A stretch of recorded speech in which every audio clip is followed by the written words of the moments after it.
Seigneur notre Dieu, on veut te remercier pour aujourd'hui et on veut te remercier, Seigneur, pour chaque personne qui sont ici ce matin. On veut te remercier, Seigneur, pour ta parole. Nous prions, Seigneur, que tu touches nos cœurs par ta parole et que tu nous aides aussi de mettre en pratique. Et merci pour ce que tu fais parmi nous. Au nom du Seigneur Jésus. Amen. Amen.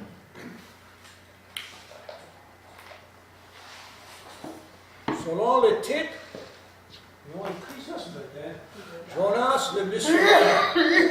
Il y en a qui disent, Jonas n'était pas vraiment un missionnaire. On va regarder Jonas dans l'Ancien Testament. Et je vais vous conter un peu pourquoi Jonas ce matin. Je ne vais pas compter trop les longues histoires, mais vous savez, la dernière fois que j'ai prêché, on a commencé dans Corinthiens. Et l'idée, c'était de faire une série d'études dans Corinthiens. Mais cette fois, lorsque j'étais en train de préparer pour Corinthiens, ça ne venait pas. Ça ne venait pas. Ça bloquait. Et même, j'avais des notes ici que j'avais écrites. J'avais écrit plusieurs notes. On n'a pas tout touché la dernière fois. Mais il y avait de quoi qui, là, ça ne marche pas.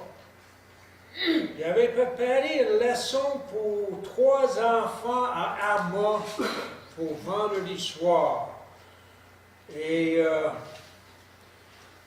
c'était Jonas. J'ai été tellement excité avec Jonas. Imaginez-vous, combien de fois on a lu Jonas?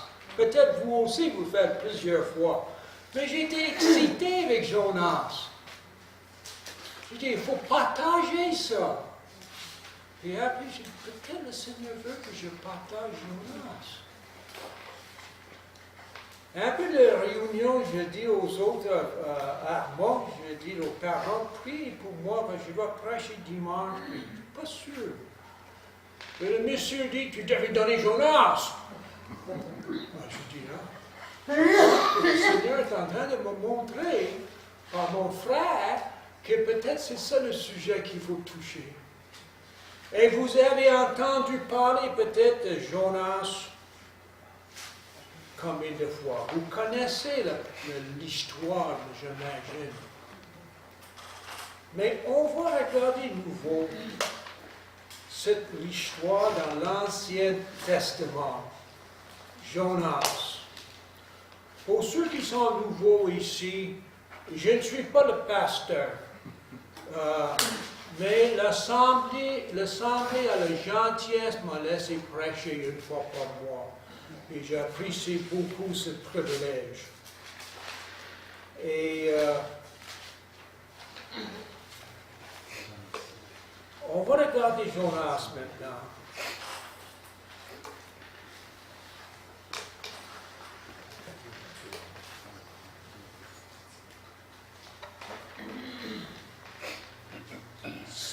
Jonas, c'est pas un grand livre. Et on va essayer de tout prendre ce livre aujourd'hui. J'ai pas l'heure. Voilà. Robin? Oui. À moins quart, tu m'as... Celui qui, d'habitude, il lève sa main au cas où l'autre me dit, essaye. C'est correct, c'est ça. Moins quart, OK? OK. J'ai pas ma montre, et d'habitude, je ne porte pas le montre quand même. Mais on voit ici, dans le chapitre 1, que la parole de l'Éternel fut adressée à Jonas. Et le verset 2, lève-toi, va à... C'est quelle ville? Lévis. La grande ville, écrit contre elle, car sa méchanceté est montée jusqu'à moi. Maintenant, Jonas, verset 3, Jonas se lève pour s'enfuir à Tarsis, loin de la face de l'Éternel. Maintenant, j'ai marqué, ils ont marqué, pas moi. Jonas le missionnaire. Hein? Quel missionnaire? Il s'envole, il s'enfuit. Oh! Mais peut-être il ne faut pas être trop dur sur Jonas. Il faut comprendre, premièrement, un petit peu l'arrière-plan. Ninive était environ 1300 ou 1400 kilomètres de Jérusalem. C'était une ville méchante, comme la parole dit. C'était la capitale à l'Assyrie, pas l'Assyrie, Assyrie, l'Empire Assyrie. C'était situé sur le fleuve Tigre. Aujourd'hui, c'est dans le pays d'Irak. Et pour mentionner, la ville mentionnée ici, Tarsis, c'est dans le pays de Turquie aujourd'hui. Donc, c'est dommage, je prends mes cartes. C'est difficile de faire ça le même. Mais si on peut imaginer Jérusalem, la Méditerranée, la mer, la Méditerranée, et que Tarsis est au nord de Jérusalem. Mais Irak est plus, c'est parce que vous êtes sur l'autre sens. En tout cas, c'est pour juste imaginer ça. C'était beaucoup plus loin. Mais n'oublie pas que l'Assyrie était des ennemis d'Israël dans le temps. Et c'était connu pour leur brutalité. Donc, c'était peut-être normal pour Jonas d'agir comme il a fait. Je crois qu'il y a eu une certaine crainte en lui. Probablement, c'était la dernière place qu'un Juif a voulu aller dans ce temps-là. Une place pour eux très dangereuse. Une place qui il adorait toutes sortes d'affaires, mais c'était une grande ville. La population que dans la fin de Jonas, en chapitre 4, verset 11, il marque 120 hommes. 120 000. Oui, 120 000. 120 000. Alors, est-ce que c'est 120 000 hommes, sans compter les femmes et les enfants, ou est-ce que c'est 120 000 en disant hommes, tout le monde, habitants? Je ne sais pas. Mais si c'est 120 habitants, 120 000 habitants, c'est une grande ville quand même. Mais si c'est juste les hommes qui ont compté, ça veut dire que ça pourrait être peut-être 800 000 personnes. C'est encore plus grand. Alors je crois qu'ici, pauvre Jonas, Dieu l'appelle d'aller dans une place qu'en réalité, il n'a pas voulu aller. Il s'enfuit. À lieu qu'aller, si je dis dans les pays d'aujourd'hui, à lieu qu'aller en Turquie, à lieu qu'aller en Irak, il veut s'en aller en Turquie. Sens contraire. Il achète un ticket, un billet, pour prendre un bateau. Si vous lisez le chapitre 1, et pour prendre le bateau sur la mer, puis il s'en va à Tarsis. Lorsqu'il était sur la mer, et nous entendons souvent les tempêtes, même en nouvelles, là, comment la Méditerranée peut être dangereuse. Et dans les tempêtes, c'est vrai que les tempêtes viennent, moi je ne connais pas ça trop, mais il y avait une tempête. Une tempête assez forte, verset 5, que même les matelots ont eu peur. Les matelots ont prié leur Dieu. Ils ont commencé à jeter les cargaisons, parce que c'était peut-être trop pesant. Alors ils ont jeté un peu dans l'eau. Mais Jonas, il s'en allait en bas dans le bateau, là, puis il s'endort. Je ne pense pas que je pourrais faire ça moi, là, mais il s'endort. Pilate, verset 6, là, le capitaine le réveille. Ils disent, invoque ton Dieu. Et remarque bien, il dit en verset 6, invoque ton Dieu. Jonas invoque ton Dieu à toi. Ce n'était pas le Dieu du capitaine. Et on voit, il avait si peur.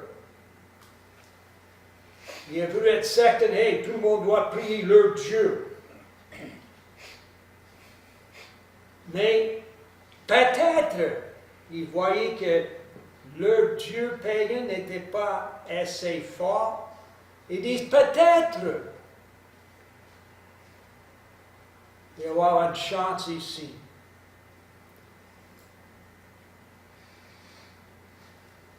Ils savaient. Ils ont tiré le sort, ou si je peux dire ça, tirer le sort, ça veut dire tirer de paille, peut-être on peut dire aujourd'hui, comment l'expression peut être comme ça, là. Vous savez, quand vous prenez des pailles, vous cassez une, et puis picot, et ça ne marche pas ramener ça. Et ils ont tiré le sort, et ça a tombé sur Jonas. Alors ils ont posé des questions. Qui es-tu? Où tu viens? Qu'est-ce que tu fais? Ils savaient déjà qu'ils s'éloignaient de Dieu. Si vous regardez dans verset 9, verset 8, alors il leur dit, dites-nous, qui nous a tiré ce malheur? Quelles sont tes affaires? Et où viens-tu? Et verset 9, il leur répondit, je suis hébreu, je crains l'Éternel, le Dieu des cieux, qui a fait la mer et la terre. Et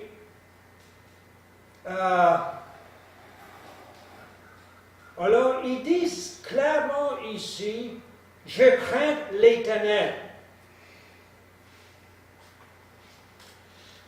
Plus loin, on voit pourquoi tu fais cela, car ces hommes savaient qu'ils fuyaient loin de la face de l'Éternel parce qu'ils l'avaient déclaré. Mettez ça dans les langages pour nous aujourd'hui.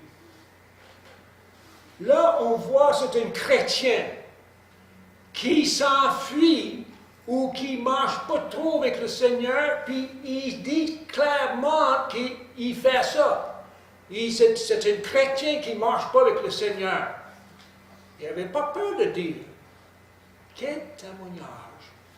Quel témoignage de dire, je crains l'Éternel, mais je m'enfuis de lui. Wow! Et je me demande combien de personnes qui disent chrétiens, qui ne vivent pas pour le Seigneur. Ils s'en fichent de lui. Oh, quel témoignage! Et le monde autour sait que c'est un chrétien, mais qui ne marche pas avec le Seigneur. Quelle sorte de témoignage qu'on laisse pour les autres? Et c'est malheureux de dire, mais il y en a qui sont comme ça.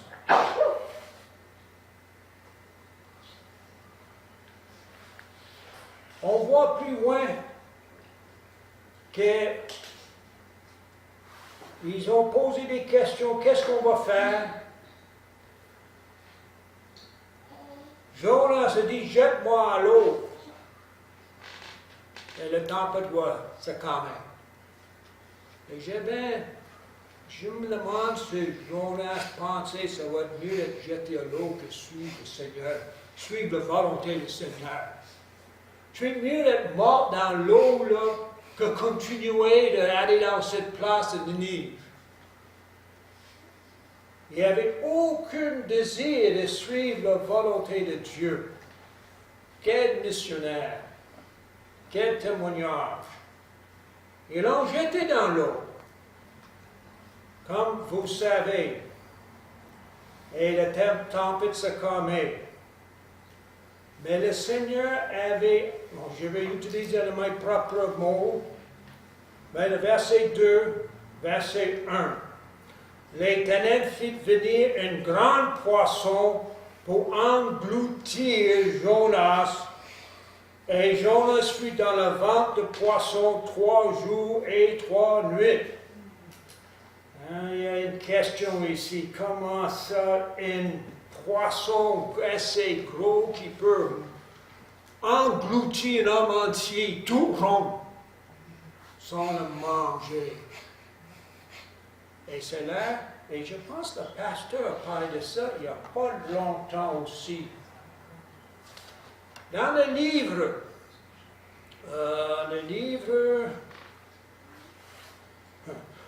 en anglais, Old Testament speaks, l'Ancien Testament parle,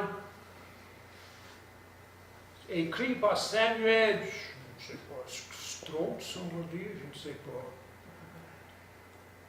Ils disent, et un baleine, John Ambrose Wilson a compté qu'une baleine sperme whale, je ne sais pas qu'est-ce que c'est en français au juste, près des îles de Falkland, a envolé un matelot.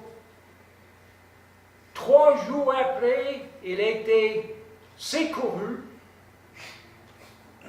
Il était sans conscience, on dit? Sans conscience, mais il a survécu.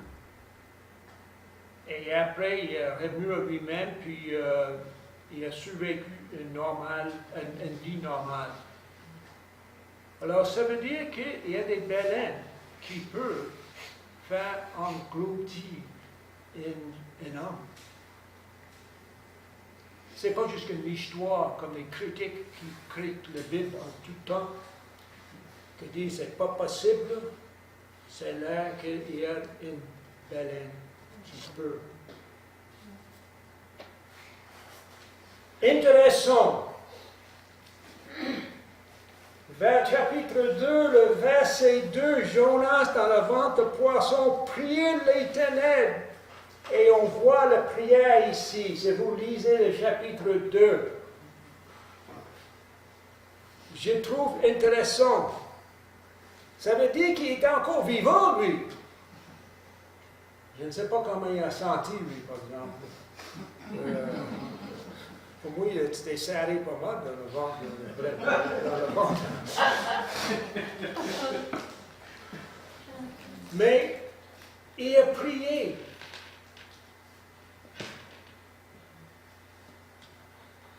En Dieu, il nous entend.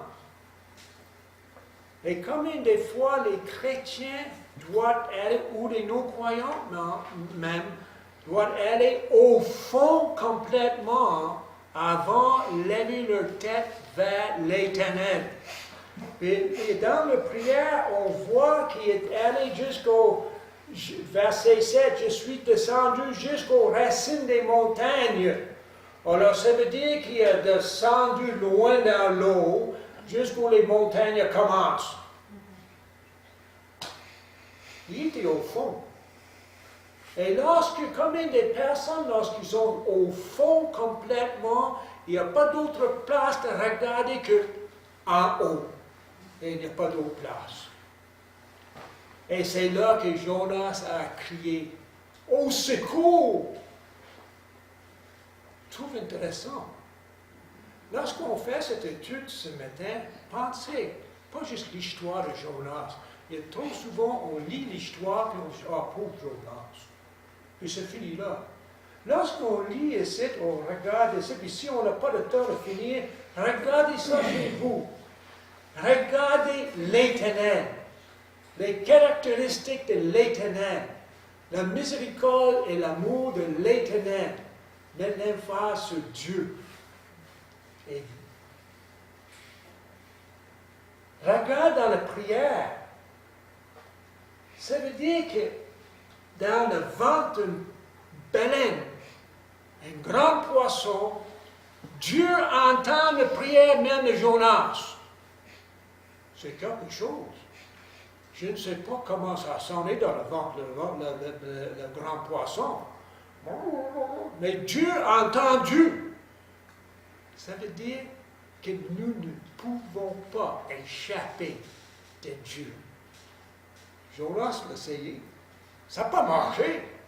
Même dans le ventre de grand poisson, Dieu a entendu, il savait où il était et a entendu la prière.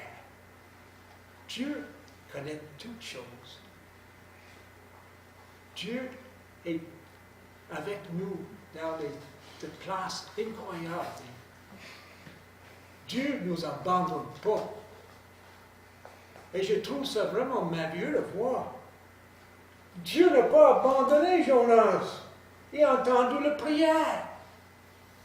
Mais ça a pris quelque chose de terrible pour Jonas de se réveiller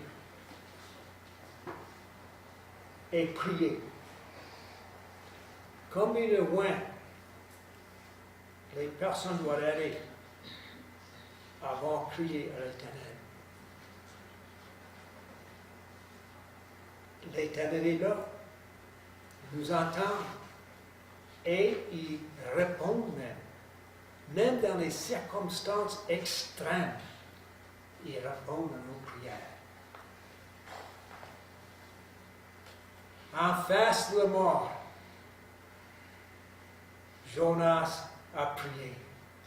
Mais pourquoi t'attendre jusqu'à là? Pourquoi souvent, des chrétiens même, on doit attendre jusqu'au temps où on est dans le vase complètement calé avant qu'on crie au secours. C'est comme les gars avec les 4x4. Ils sont dans le bois, puis ils aiment ça aller dans le vase avec. Ça spire, puis ça spin, puis il reste pris un petit peu. Ils disent, je vais juste donner un petit coup, là, puis ça va sortir. Puis, je veux dire une chose, une fois que le 4x4 est pris, il est vraiment pris. C'est vraiment différent qu'un autre auto, là. Je vais juste donner un petit coup, là, et un gars qui passe, puis il dit, as-tu besoin d'aide? Non, je n'ai pas besoin d'aide, on va juste donner un petit coup, puis ça va sortir, c'est un 4x4. OK, salut! Puis il donne un petit coup, puis ça vire. Et il commence à caler plus et plus. Maintenant, il est au bumper, là. C'est pas juste pris, là. Et là, le monsieur, il passe une autre fois. As-tu besoin d'aide? Non, je n'ai pas besoin d'aide. On va juste, ça va sortir, c'est pas long. Et il commence à, ça va se caler encore plus et plus. Maintenant, c'est juste au haut, là. C'est juste en haut, le haut, là. Puis vraiment, il commence à dire à son ami, hey, je pense qu'on a besoin d'aide. Pourquoi attendre jusque-là? Pourquoi on ne prie pas à l'Éternel avant qu'on est trop calé? Jonas, tu ne peux pas aller plus au profond que ça. Là. Mais quoi je trouve intéressant, Dieu l'a entendu. Dieu l'a entendu. On a planté, c'est nous, je joue avec j'aime les arbres, puis je joue, je transporte ci, je transporte ça, puis on a un jardin, j'aime voir les choses grandir. Puis, on a planté cette année 2 pommiers, mes empires. J'aime le goût de ces pommes-là. Et je mets des tuyaux, à peu près grand le même, puis haut le même, pour chaque pommier. Et une qui a grandi, peut-être cet autre-là déjà. Un tuyau noir autour, et tout ce qu'il y a, c'est le trou en haut. Et je pense que c'est ça. Là, tout ce qu'il voit, là, c'est la lumière. Il pousse vers la lumière, là, puis il grandit, puis il pousse. Pareil qu'il est en train de tirer vers la lumière. Hein? Puis, Jésus-Christ, c'est notre lumière. Et lorsqu'on est calé, là, regarde en haut, tire vers lui, regarde vers lui. Regarde pas autour de nous. Regarde en haut, puis criez vers l'Éternel. C'est ça que Jonas a fait. En tout cas, c'est que lorsqu'on continue dans l'histoire, on voit ici le verset 11, l'Éternel parla à un poisson, et le poisson a vomi Jonas sur la terre. Dieu est en contrôle de toute cette situation. Mais je trouve ça intéressant que même Jonas, qui ne marchait pas avec le Seigneur, il a fait vomir même le poisson. Le poisson l'a vomi, puis il est tombé sur terre. Vers chapitre 3, la parole de l'Éternel fut adressée une seconde fois à Jonas. Moi, je vois ici l'amour de Dieu, la miséricorde de Dieu. Il lui donne une deuxième chance. Il lui donne une deuxième chance. Je ne pense pas que Jonas mérite ça. Il dit, va encore à Ninive, la grande ville, et proclame la publication que je te donne. Et Jonas se leva et alla à Ninive, selon la parole de l'Éternel. Combien de temps ça a pris de marcher, je ne sais pas. Peut-être ça a pris 2 mois. Il marchait. Peut-être ça a pris plus de temps. Alors, regarde maintenant le message de Jonas.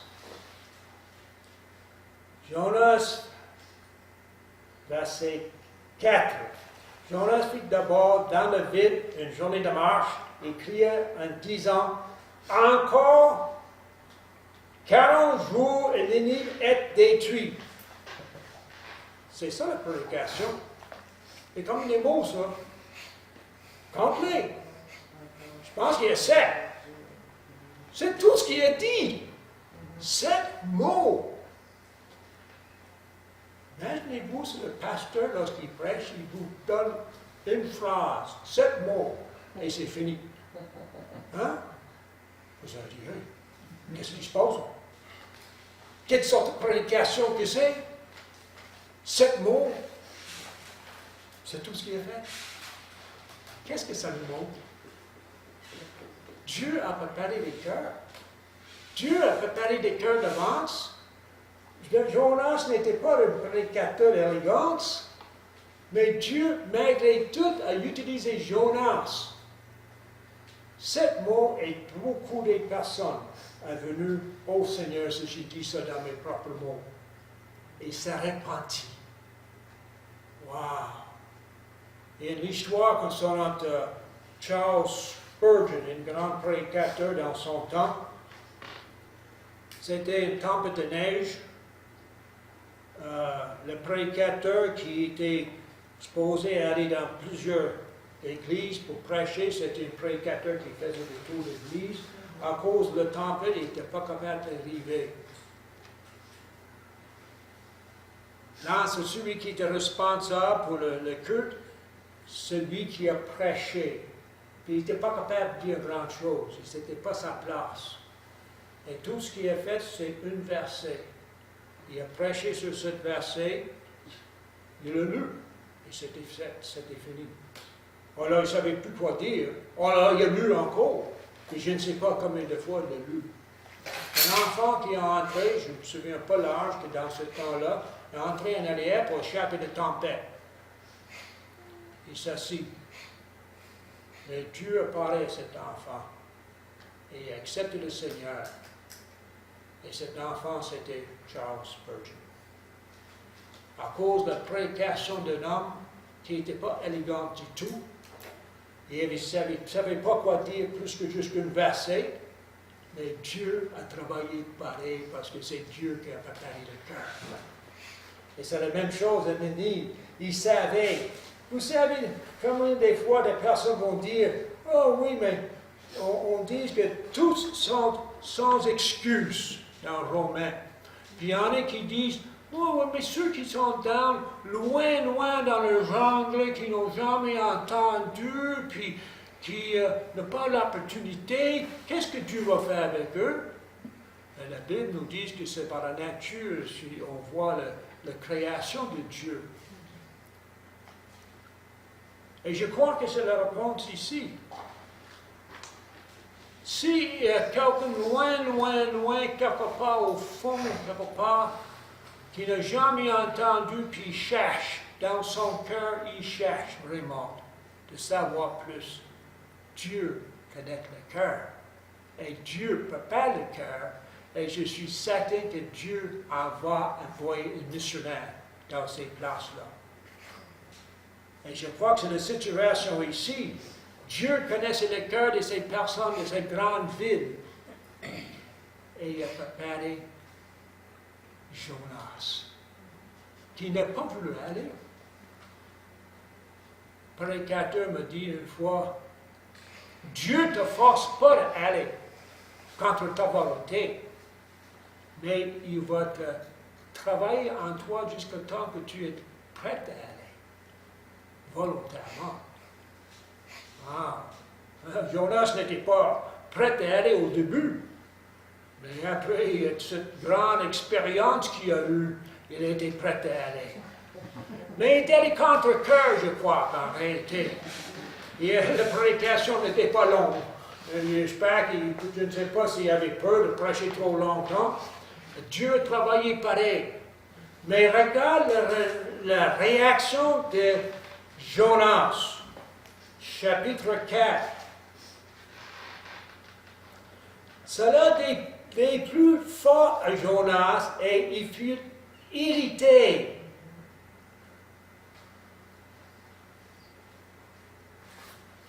Il a pleuré l'Éternel et il a dit, ah l'Éternel, n'est-ce pas ce que je disais quand j'étais encore dans mon pays? Il n'a pas voulu aller parce qu'il n'a pas voulu que ces personnes viennent au Seigneur. Et j'imagine une chose, c'est le pasteur prêche la parole et toute la ville de Lévis accepte le Seigneur. Je pense que lui, là, il va sauter pour joie. Hein? Il ne va pas être comme Jonas, irrité, choqué, parce que les personnes de Lévis acceptent le Seigneur. Voyez-vous? Jonas, cette missionnaire qui est envoyé par Dieu, était irrité parce que l'ennemi d'Israël accepte le Seigneur. Wow! Et vous savez l'histoire qui est allé extérieur de la ville. Il est sorti, verset 5, dans le chapitre 4, Jonas sortit de la ville, il s'assit dans l'orient de la ville, il a fait une sorte de cabine, un certain abri, et il faisait la baboune. Il était irrité et dépressif, parce que Dieu a sauvé les hommes.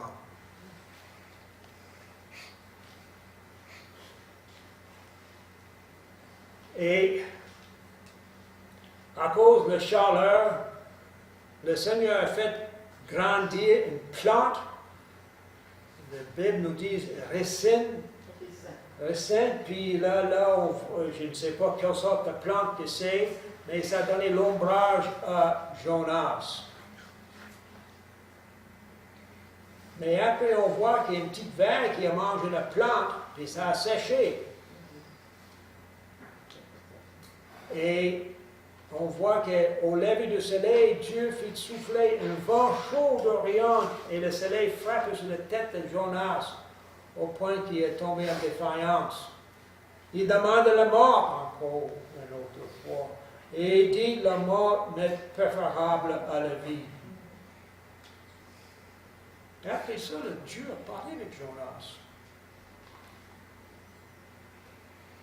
Fais-tu bien d'hériter à cause de cette plante, le racine? Et il fait bien de l'hériter jusqu'à la mort.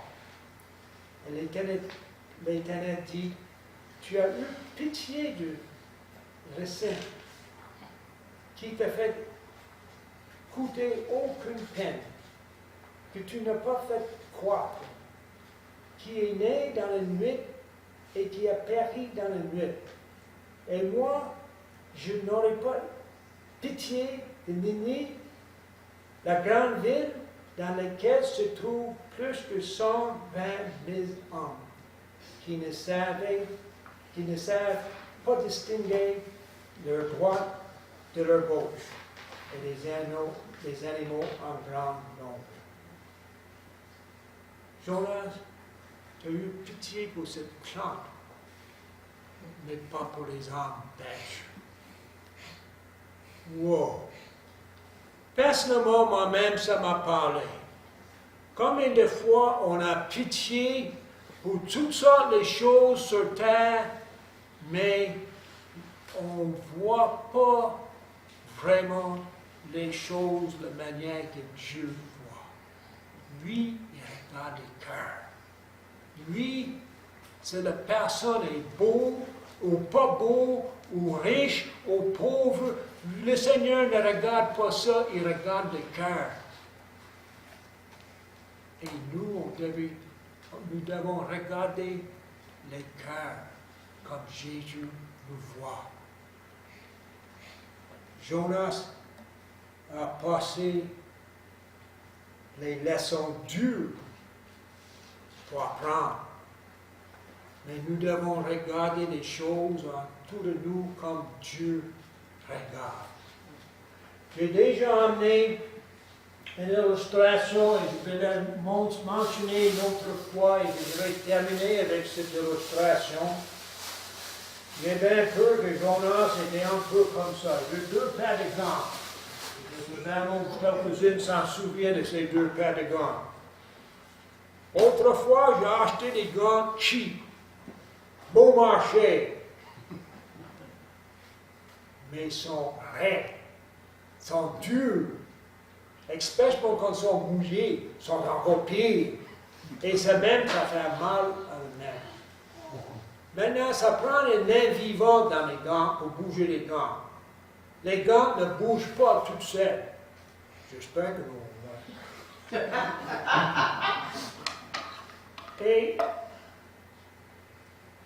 Mais parfois, nous sommes comme ça avec la volonté de Dieu.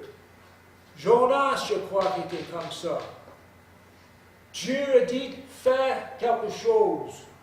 Et Jonas, je vais aller au sens contraire. Puis après, quand il est allé dans la bonne direction, il n'était pas tout là, son cœur n'était pas là. Il résistait à la volonté de Dieu. C'est raide, c'est dur. Oh, on peut travailler un peu avec. Mais lorsque j'ai dépensé un peu plus l'argent, puis acheté des gants qui sont plus mous, plus facile de bouger. Et là, je peux travailler, et c'est plus confortable. Mais on est comme ça souvent. Dieu, c'est comme la main vivante. Et parfois, on résiste à la volonté de Dieu. Oui, Dieu va nous utiliser un peu. Comme il a fait avec Jonas. Les matelots ont accepté, on va dire nos propres mots, les matelots ont accepté l'Éternel. Puis Jonas il s'enfuit. Il n'était pas dans la volonté de Dieu lorsqu'il allait dans l'autre sens. Mais Dieu l'utilisait pareil. Mais c'est beaucoup mieux si on est comme ce gars ici, qui est flexible à la volonté de Dieu. Lorsque Dieu nous parle, on fait sa volonté, sans dispute et discussion. Trop souvent dans la vie, on est comme Jonas. Oui, on aime l'Éternel. Oui, on veut faire sa volonté, mais à ma manière. Et on résiste à la volonté de Dieu. c'est mieux de dire, Seigneur, prends tout. Seigneur, utilise-moi. Je te donne tout. Jonas n'était pas grand prédicateur. 7 mots. Et même moi, je peux faire mieux que ça. 7 mots. Pas beaucoup mieux peut-être. Mais le Dieu utilisait les 7 mots. Parce que c'est son travail à lui. Il a préparé les cœurs. Alors ce matin, je crois qu'avant de terminer, on va juste avoir quelques minutes, une minute peut-être, à prière en nous-mêmes. Et prier, s'il y a des choses en nous qui, on sait qu'on résiste la volonté de Dieu, on veut notre propre volonté, pas le sien. Confesse ça devant le Seigneur. Réglez ça avec lui. Et demande au Seigneur de vous aider, nous aider, de marcher, de faire sa volonté à pleine volonté. C'est que sa volonté va être la nôtre. Prions.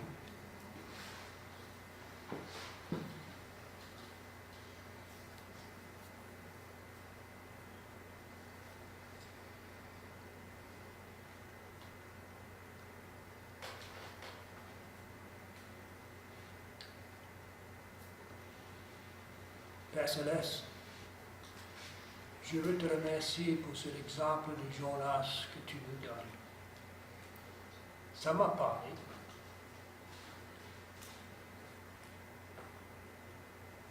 Et Seigneur, je prie pour moi-même et je prie pour chacun de nous. Parce que je crois vraiment sincèrement au fond du cœur que chacun de nous veut faire ta volonté, veut marcher dans tes voies, veut te glorifier. Mais parfois, il y a des choses qui, on résiste à ta volonté.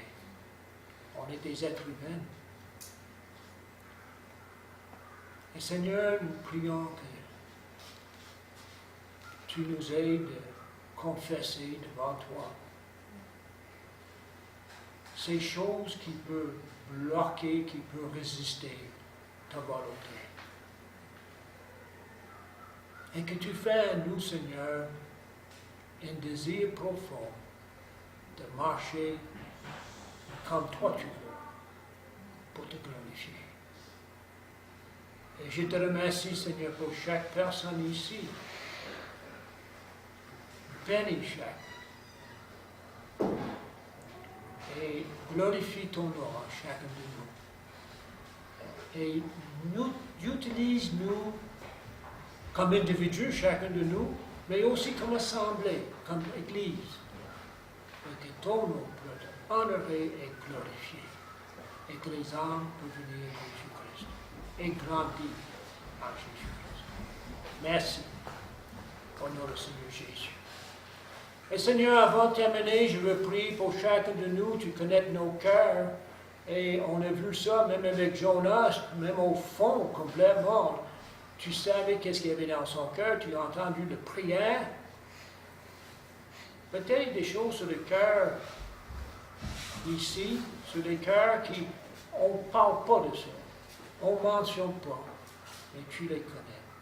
Tu connais leur fardeau.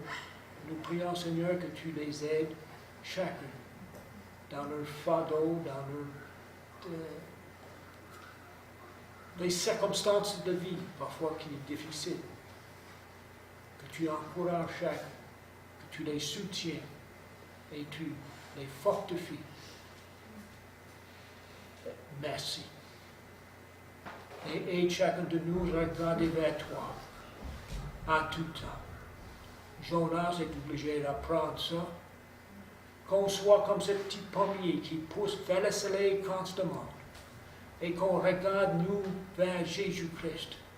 Et marcher chaque jour avec notre regard vers le Seigneur. Parce que les circonstances de la vie, ça, si on fixe nos yeux sur ça, c'est nous décourage. Ah Seigneur, Merci que tu es là. Tu ne nous abandonnes pas. Gloire à ton nom, Seigneur Jésus. Parce que c'est toi qui es digne de louange et de gloire. Merci. Amen. Amen. Que le Seigneur vous bénisse et soit avec vous.